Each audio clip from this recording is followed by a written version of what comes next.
On the heels of getting the endorsement of former President Donald Trump, and now on Election Day, it's primary day in the state of Illinois.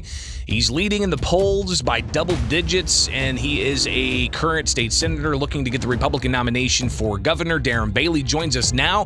Darren, thanks for taking time with us this morning. How you feeling? Hey, good morning, Greg. Greg, I'm feeling great. You've known me since the beginning of this process when I started serving as a state rep, and I think I've been consistent in my messaging and my work ethic, and it's a lot like farming. We're planting the seed right now, and then we do everything that we can do to make it right, and then we wait for the harvest. And today is the first harvest of 2022. So we put the work in, and now I feel very good about the potential results. What do you think was behind an individual who got substantial money from a billionaire in the Republican primary, leading initially, but then seeming to drop precipitously, now even behind Jesse Sullivan? What happened to Aurora Mayor Richard Irvin? Why didn't he gain enough traction even with all that money behind him? Well, because you had two people.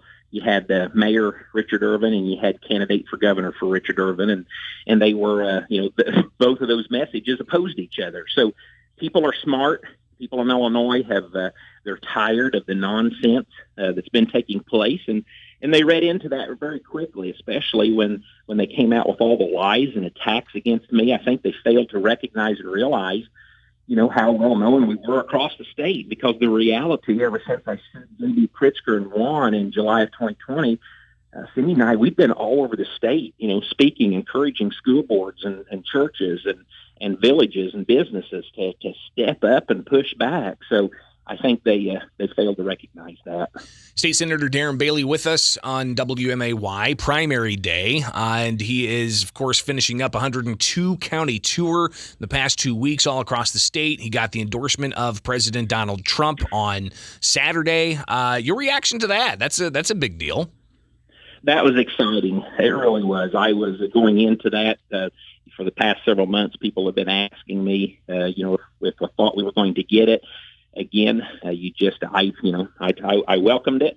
I early on in December asked for it, and in the end, I think we earned his trust, and I think that was a powerful move, because I truly believe, Greg, that come November with the situations that we're staring at, higher gas prices, the shortage of, higher food prices, the shortage of, higher energy cost, the shortage of, higher interest rates. I think people all across this state, and even up here in Chicago where I'm at now, are going to be ready. I think they're going to reflect back from 2016 and 2020 and realize that life was a lot better than it is now, but a little better than they realized. And we're going to make sure these next 4 months that they understand why.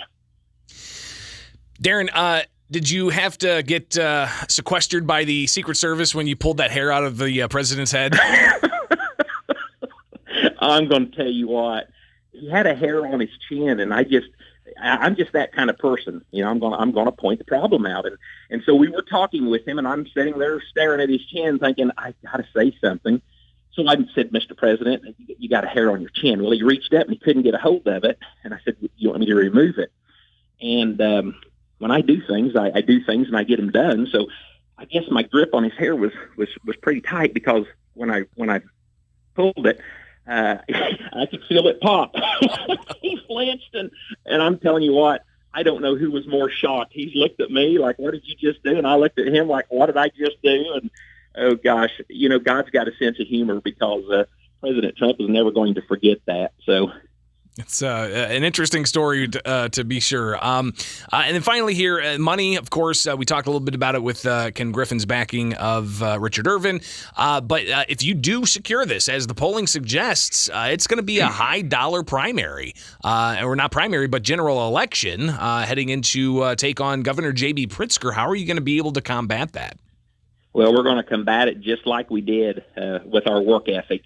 I think everything that's been done until now has only helped us get the message out, and I have no intentions of needing to match Pritzker's money, because we will outwork him. And at the end of the day, that's what's going to win. That is what won us the respect of the 109th district when I primaried a tax hiking Republican.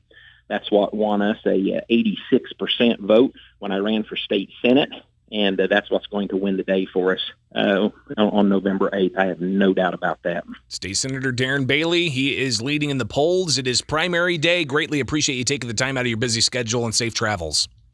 Get out to vote and uphold our freedoms. God bless you guys. Thanks. It is Springfield's Morning News. I'm Greg Bishop on 92.